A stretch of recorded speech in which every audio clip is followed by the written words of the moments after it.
పుస్తక పఠనం ద్వారానే సమగ్ర మనోవికాసం సాధ్యమని మాజీ మంత్రి డొక్క మాణిక్యవరప్రసాద్ స్పష్టం చేశారు. టెక్నాలజీ ప్రకారం మనం ఎంత అభివృద్ధి సాధించినా పుస్తకానికి ప్రత్యామ్నాయం లేదని చెప్పారు. విశాలాంధ్ర బుక్ హౌస్ ఆధ్వర్యంలో 24వ గుంటూరు పుస్తక మహోత్సవం ఘనంగా కొనసాగుతుంది. బుధవారం పుస్తక ప్రదర్శనని మాజీ మంత్రి డొక్క మాణిక్యవరప్రసాద్ సందర్శించారు. ఈ మేరకు డొక్క మాణిక్యవరప్రసాద్ మీడియాతో మాట్లాడారు. పుస్తక ప్రేమికులు గుంటూరు పుస్తక మహోత్సవాన్ని విజయవంతం చేయాలని కోరారు. సమాజ వికాసానికి పుస్తక పఠనమే దిక్సూచి అని చెప్పారు. విశాలాంధ్ర పబ్లికేషన్ వారు గుంటూరులో పుస్తక ఎగ్జిబిషన్ పెట్టారు.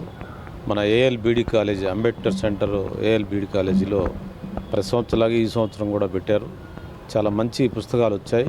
లేటెస్ట్గా తెలుగులో వచ్చిన అనేక కొత్త సాహిత్యం అంతా కూడా వచ్చింది. అందువల్ల పుస్తక ప్రియులంతా కూడా ఈ పుస్తక ఎగ్జిబిషన్ని పుస్తక ప్రదర్శనని దర్శించి తన కుటుంబ సభ్యులతో సహా రావాలి. పిల్లలకి పుస్తకాలు పరిచయం చేయాలి, కుటుంబ సభ్యులకు పరిచయం చేయాలి. పుస్తకాలు చదవటం వల్ల పుస్తకాల వలన మానసిక వికాసం జ్ఞానంతో పాటు సమాజం కూడా బాగుపడుతుంది. కాబట్టి గుంటూరు పుస్తక ప్రియులంతా ఈ మంచి అవకాశాన్ని ఉపయోగించుకోవాలి. చాలా రీజనబుల్ ప్రైస్కి లేటెస్ట్ సాహిత్యం అందుబాటులో ఉంది. కాబట్టి అందరూ రావాలి, విజిట్ చేయాలని గుంటూరు ప్రజానీకానికి నేను విజ్ఞప్తి చేస్తాను. పుస్తకం చదవటంలో ఉన్నంత ఇది టెక్నాలజీలో ఉండదు.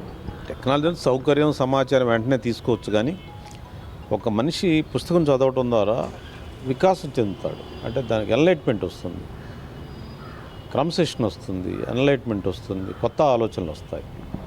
నీకు కొత్త సమాచారం వల్ల సమాచారం వెంటనే దొరుకుతుంది, కానీ ఎన్లైట్మెంట్ రావాలంటే మాత్రం పుస్తకం చదవాల్సిందే. పుస్తకం ఆయుధమే. ఎన్ని వచ్చినా, ఎన్ని సాంకేతిక అవకాశాలు వచ్చినా పుస్తకానికి ప్రత్యామ్నాయం కాదు. పుస్తకమే.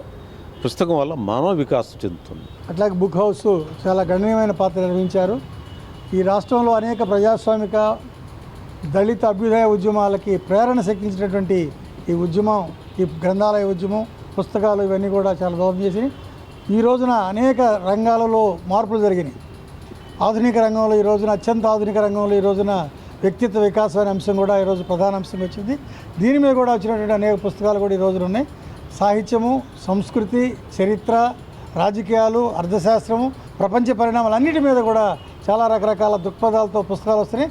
ఇంతకుముందైతే కేవలం వామపక్ష భావజాలంతో నడిచినటువంటి విశాలాంధ్ర ఈరోజు అన్ని రకాల పుస్తకాలని, ఈరోజు ఆధునికమైనటువంటి అత్యాధునికమైనటువంటి భావజాలను కూడా క్రోడీకరిస్తూ వచ్చిన అనేక పుస్తకాలు ఈ రోజున విశాలంగా నిర్వహిస్తున్నందుకు మనస్ఫూర్తిగా ధన్యవాదాలు తెలియజేస్తూ ఈ పుస్తకోత్సవాలని, ఈ మహోత్సవాల్ని అందరూ కూడా హాజరు కావాలని, దీనికి ఈ కార్యక్రమం ఏఎల్బీడి కాలేజీలో నిర్వహిస్తూ ఉన్నారు.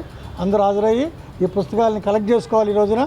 ఈ రోజున ఉన్నటువంటి మానసిక దౌర్బల్యం ఏంటంటే కేవలం సోషల్ మీడియాకే పరిమితం అయిపోయారు మన వాళ్ళంతా కూడా.